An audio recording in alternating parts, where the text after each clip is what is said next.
Good afternoon, ladies and gentlemen. A warm welcome to another edition of APAC Dialogue.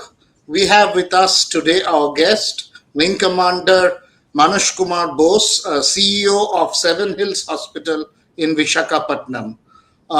Through the discussion today, we would like to talk about the recent updates at the Seven Hills Hospital, especially how they have leveraged technology successfully to make it a future ready kind of hospital. And then towards the end, we will also talk about a little on how technology is shaping up the overall healthcare scenario as we go ahead.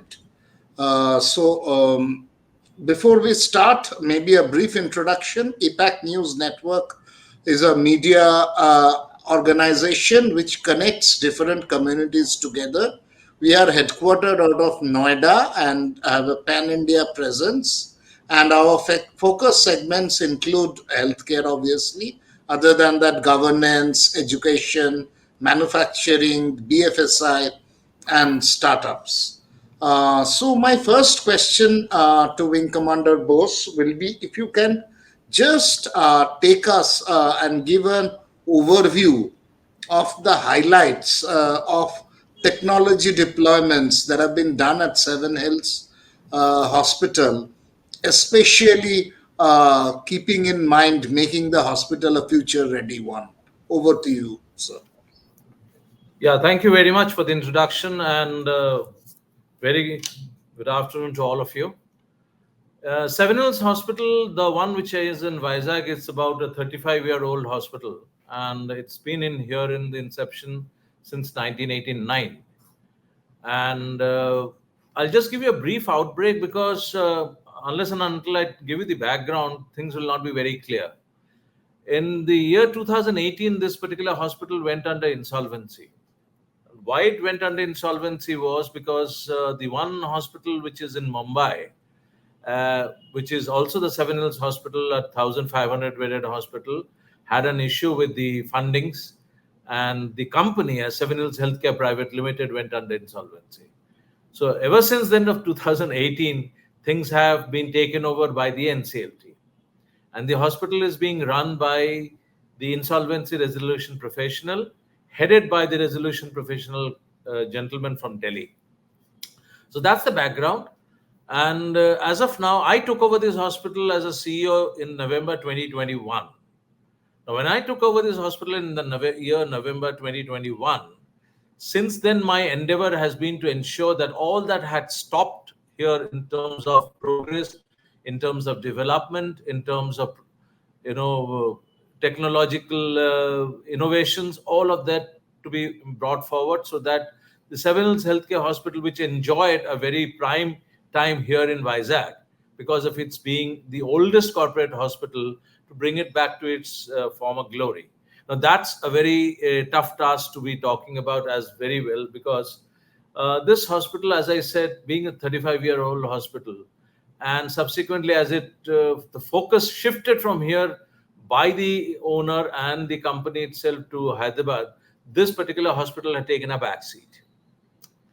And when I came and took over this hospital in November 2021 from the NCLT, my first and foremost task was to ensure that this hospital gets back its footing in Vizag and, as usual, its neighboring areas. Because this hospital has been serving mostly the population from Odisha and Chhattisgarh ever since its inception. Now, the technologies that were here has been the old ones, and not much of work had happened in terms of developing these technologies, bringing along a newer technology, bringing along a new equipments. So I had to have a meeting with all the consultants and understand how this hospital can, bring in more amount of technology, and that costed. Because we had to keep the cost factor in mind because everything was controlled by the COC, that is the Committee of Creditors, where the bankers who had funded the hospital in Mumbai.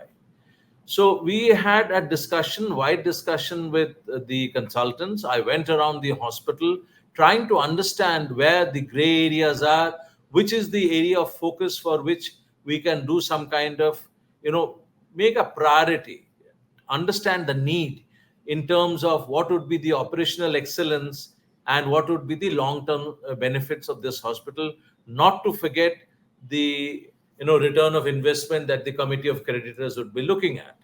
So I began with the technologies in terms of the investigations, that is the diagnostic tools, as well as the surgical tools.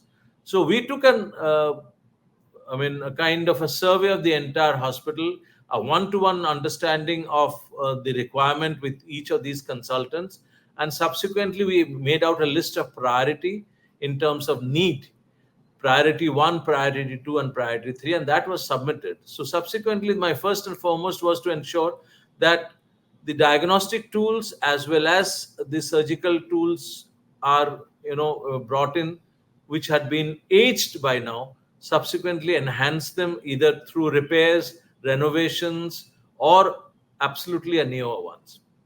And that is how my footing began in this hospital. So to say that, that was what a very Herculean task to talk about, because something which had stopped making a progress from 2007 and 2008, to bring it back into the 2022's era was a very, very difficult task, mostly because of the financial constraint that we faced. But nevertheless, the IRP was pretty supportive of this issue, but they also had their limitations in terms of the funding, because there was no extra funding coming in from anywhere. So we took into the lab was the first one I concentrated, the diagnostic tools in the lab, and not everything could be bought on. So we had a collaborative effort with some of the companies, where some of these equipments were brought in for diagnostic purposes. Some of the surgical tools as well as also were taken in. We took the support of the outside agencies to have it on rental basis, or few were also purchased, and that's how I began. And slowly it has been going on.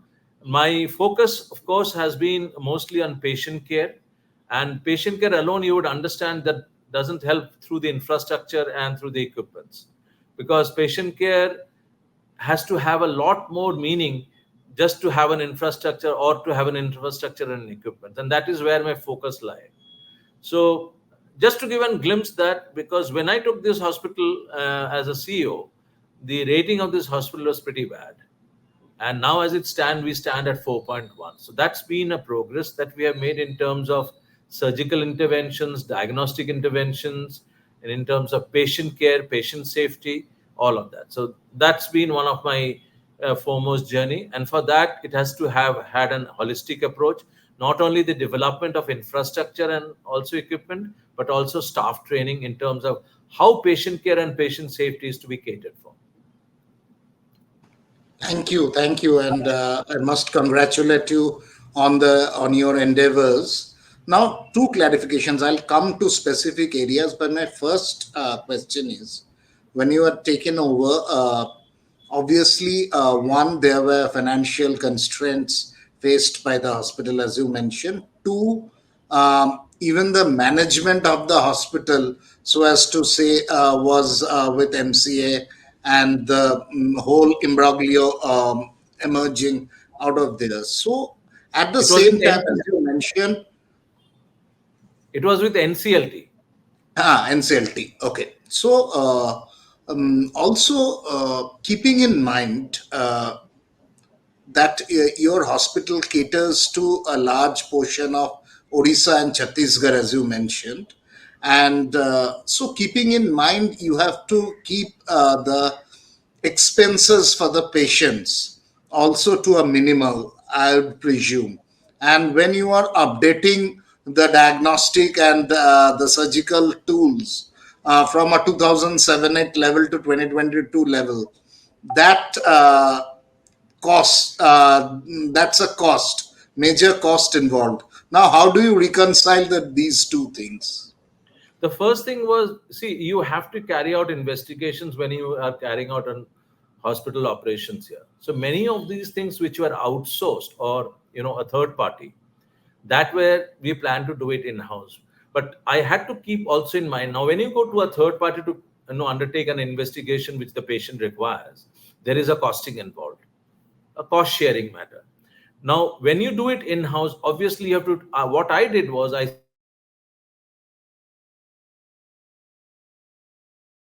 Sir, you have gone on mute. You have gone on mute. okay, can I? Is it okay now? I don't know how I went on mute. You It's are on okay mute. now if you can just repeat the answer. Yeah, I said, I mean, when you are doing, hospital interventions for diagnosis, you have to do everything in house. Now, when you do not have the equipment and the wherewithal with you, you obviously have to depend on a third party. That is the outsourced agencies to give you those diagnostics services. Now, when you want to do it in house, obviously you are either buying it or you're taking it on a rental basis. So the cost factor has to be worked out. So what I did was I had a chat, I mean, a very lengthy discussions with the consultants at the lab, the pathologist, the microbiologist, the biochemistry consultant, and I made them work out the cost price of every single, investigations. I told them to give me the exact cost price of all these investigations when you were doing it in house. When they gave me a cost price, I compared the tariff of the other hospitals around us and then came out with a price which is lower than the cost price, lower than the tariff of the hospitals around us, but it was also more, what do you call, economical than what we were getting it done through an outsourced agencies. And that is how we had to work on. In any case, the patient had to pay for the investigations when they had to get the diagnosis done outside, whether it was a lab investigations or radio diagnostics. So when you start doing it in-house, in that case, the cost factor would basically come down when you keep in mind how the economics of it works. So the tariff, the cost price you have to work out, the minimal cost price, the actual cost price, keeping in mind every single thing. The HR factor, that is the human resource, how much it is put in, the administrative cost, the consumable cost, all of this put together comes out the cost price. And on once you compare the tariff outside, you know exactly how much you are going to leverage to keep it at a minimal profit margin so that these people from Chhattisgarh and Odisha can benefit from getting it in house inside the hospital. And that's how I worked. Okay, okay, thank you. And another question regarding the time frame that you took over. You said November of 2021, That's right. which was sort of the closure of the second wave of the pandemic. So Absolutely. my question is, we know how the pandemic impacted, especially the healthcare sector. So what was the impact on your hospital in terms of, I know there were remote consulting and those telemedicine kind of options and other challenges on the infrastructure. So how did you sort of mitigate those challenges? In November 2021, if you recollect, was actually the end of the second wave and the incoming of the third wave after that. The second wave was the one which has taken a heavy toll on all the healthcare services around the globe. But in November 2021, following that in December and in January, when the third wave came, it wasn't so impactful. So it wasn't, though there were restrictions, though there were consultations, but yes, we were able to handle it pretty well because the number of patient flow did not reduce so drastically. We had only imposed restrictions on the attenders coming in. We had isolated those people who were coming in for investigations or treatment. First, we would get them tested, and following the tested, if they were found to be positive, we were isolating them because we were identified by the government as one of the hospitals to treat COVID patients along with the other comorbidities. So the government of Andhra Pradesh had identified Seven Hills Hospital as one of the hospitals to treat COVID patients along with if there are any comorbidities along with. So we had made arrangements to isolate such patients, keep the attenders completely out of the hospital and continue our process. So there wasn't so much of a problem as far as the patient flow was concerned. So we really did not face any such kind of an issue as compared to the first and the second wave. Okay, I understand. Another important thing is you completely emphasize that the focus has always been on patient care, even when you are doing the upgradation and the. Now, my question is, in a hospital, even when you are delivering patient care, there are different stakeholders involved. So, one would be obviously the doctors and the surgeons. Then you have the caregivers, the nurses, and then you have the hospital administrators. Also, so these are the different stakeholders, and when you are doing a sort of upgradation, both in terms of the technology and the, if I may say, use the word business process of the hospital itself, the operation. So how did you get a sort of a buy-in from all these stakeholders and bring them together on a same plane, maybe? Okay. Good question to ask, because my focus had been, because you don't have to tell a doctor how much of care you have to give to a patient, because the doctor patient relationship lasts only for a couple of hours in case it is a surgery, and once in a while when they come in to make rounds inside the hospital in the wards. The main caregiver here are the nursing staff. So, as I said, it is always the man behind the machine, and it is not the machine alone or the infrastructure. So, my focus and emphasis had been on intensive training and awareness generation among and capacity building of these nursing staff and the administrative staff. And when I talk about the administrative staff first, I would talk starting from the reception itself. My first line was that no person comes to a hospital to do a shopping. They come because they're under stress. So my interaction with the patient should be, and that emphasis has been right from the administrative staff sitting at the reception to the security guard standing at the gate, that their interaction with the patient should be such that the patient feels comfortable and is de-stressed to a quite a large extent by the interactions. So this is the kind of a training and development I undertook amongst the administrative staff. I enforced the nursing staff for actual caregiving, real caregiving in terms of how to handle patients, whether they are of an acute caregiving, that is in the ICUs, what kind of care is required. If they are in the wards, what kind of care is required. And the third thing was that I instituted, the hospital unfortunately did not have nurse calling system as well in all the wards. So that had to be instituted to develop confidence amongst the patients and their attenders. And the third thing was, the I brought in the customer relations management team into the hospital, which wasn't there earlier. The customer relations management and the PREs, the patient relation executives, were given intensive trainings to interact on a daily basis with the patients. So there are methodologies of interactions. I will not get into that. They are called ISBAR. That is a term that is used. In that, I had to train them extensively because I personally am a trainer. So I had to undertake a lot of intensive training. I had to bring the HODs together to conduct a TOT, that is a training of trainers, so that these things are taken and imbibed into the system. And another thing was the feedback system from the patients, because I always felt negative feedbacks are more important to me than positive feedbacks, because unless and until I get negative feedbacks, I will not be able to improve the hospital.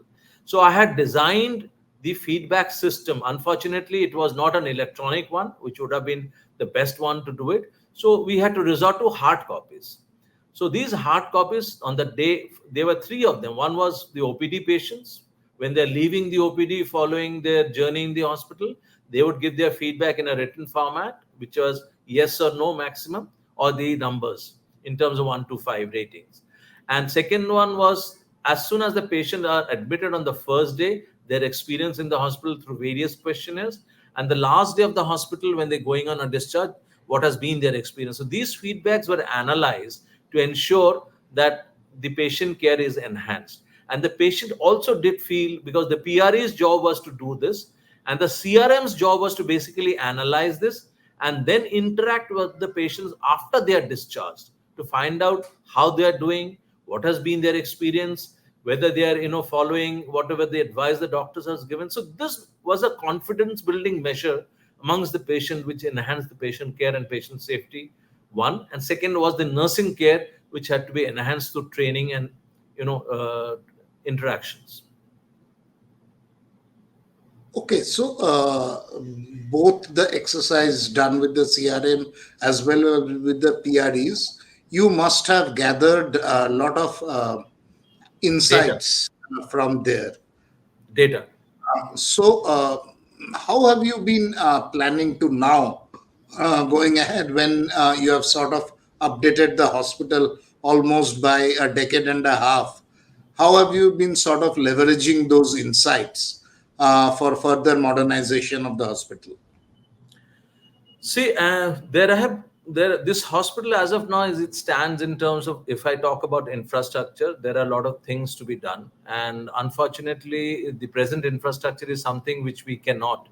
So there have been a few buyers who have been coming. I have made out a plan how to go about leveraging this infrastructure and developing it, as well as the other means, like taking out some of the departments out of this hospital and putting them outside the hospital in a separate building, which are those departments which are not required on a day-to-day basis for operational reasons.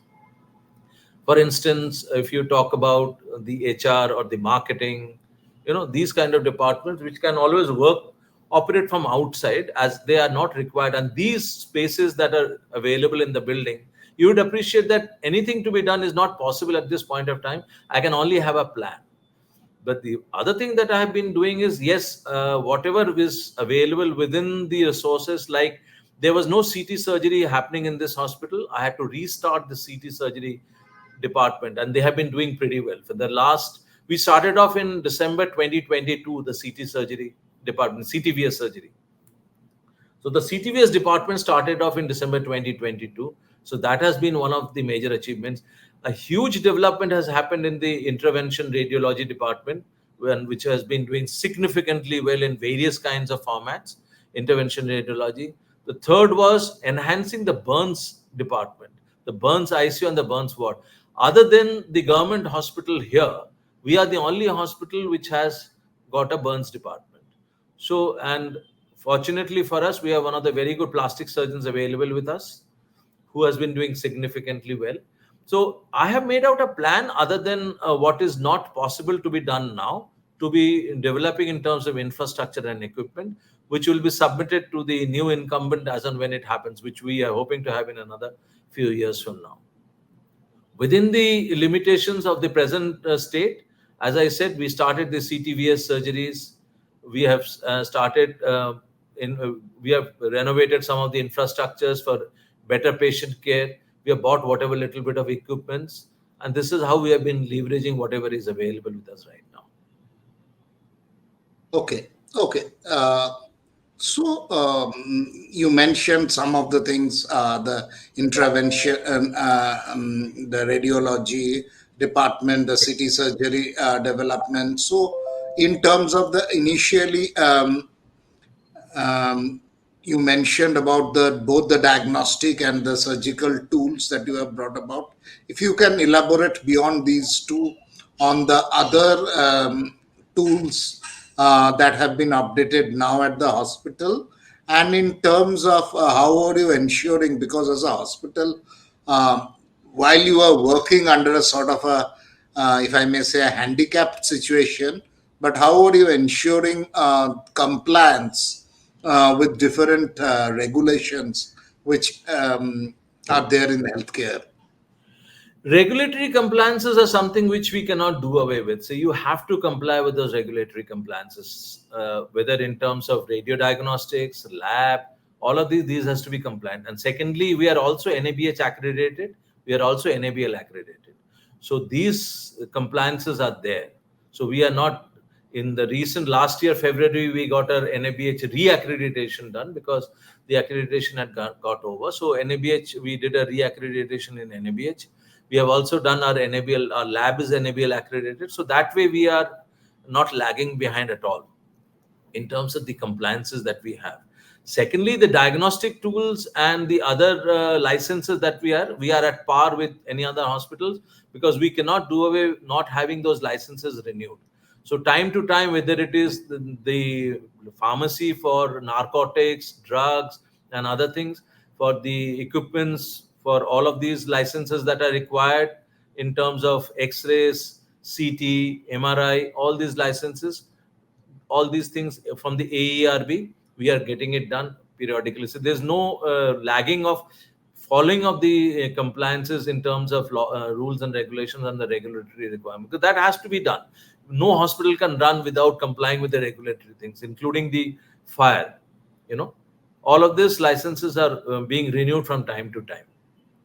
And if you talk about the equipment, as I said, along with this, we brought in the CTVs with the confidence because in the cardiology department, we brought in three very major equipments that is, which of course had a huge in cost factor on us. One was the IVUS, the intravascular ultrasound, then there's the FFR, and then is the ROTA. These are the three things which enhance the scope of the treatment of patients in the Department of Cardiology and gave a further boost for CTVS patients.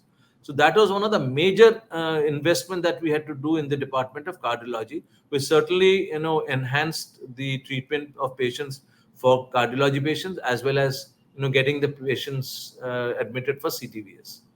So this is the one of the major investigations, and some of the very high-end surgical microscopes were bought so that the precision surgeries could happen both in urology and in what you call plastic surgeries and in laparoscopic surgeries. So this is some of the investments we could do within the limitations of our financial resources.